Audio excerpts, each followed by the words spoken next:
we need to talk about Earthbound. Not that Earthbound, this Earthbound. Now, this story might seem inconsequential, but it's actually issue 1 of the Catacol Saga, an event that connects multiple stories and pretty much changes the entire landscape of each and every one. Now, we begin somewhere in the Amazon jungle, where we see someone cutting their way through trees, which strangely seem to be planted extremely close together, like extremely close together. As we get a look at our 3 heroes, they appear to be military personnel. And just as the leader of the group peers through the trees, he appears to see something that he clearly didn't expect. What he seems to have found is in fact a female native who is drinking some kind of liquid directly from the trunk of a tree.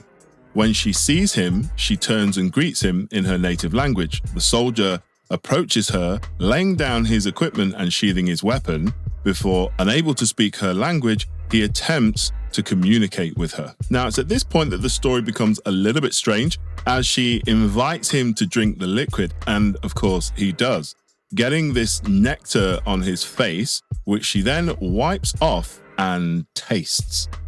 His compatriots then make their way through this extremely dense, what looks like bamboo. When they see the situation that their leader has found himself in, they look at each other before both burst out laughing. Now, just as things seem to be quite calm, the native spots something and begins to repeat the word Sepala, and we see a group of male natives sprinting towards them. Now, it's at this point that we learn the native can in fact speak English, as she urges them to leave. Now, we see that one of the soldiers has a device on his wrist, and he uses it to translate the word that she kept repeating and confirms the word to be killer. Now, as we get a look at our male natives, what follows is a chase scene that actually doesn't last very long. As our heroes run away, it's not long before 2 of them are impaled by huge spears thrown by the natives. Not stopping to assess the condition of his team, our leader appears to escape unharmed. But as he's running away, another spear is thrown, hitting him directly in the middle of his back.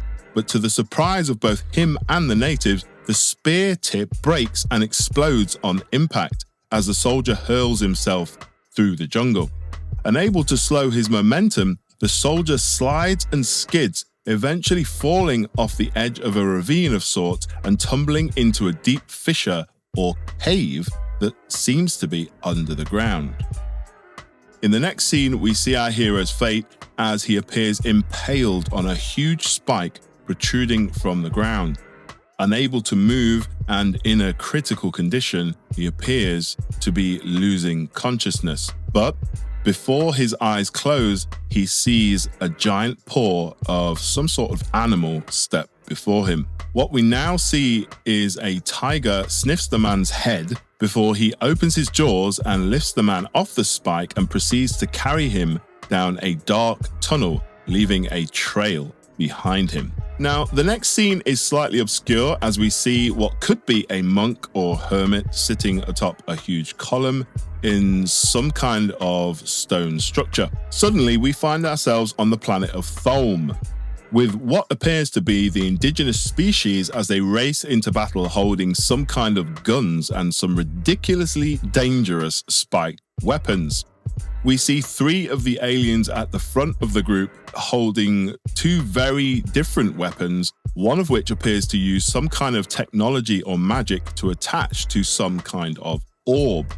Now, somewhere on what appears to be the same planet, a much larger version of the aliens, who appears to be their leader, picks up his weapon and leaps down from the cliff edge, exclaiming that they need to discover the purpose of their adversaries. Now, finally, we see one of the adversaries they are facing as she spins around and seems to effortlessly cut one of the aliens clean in half with her bare hands.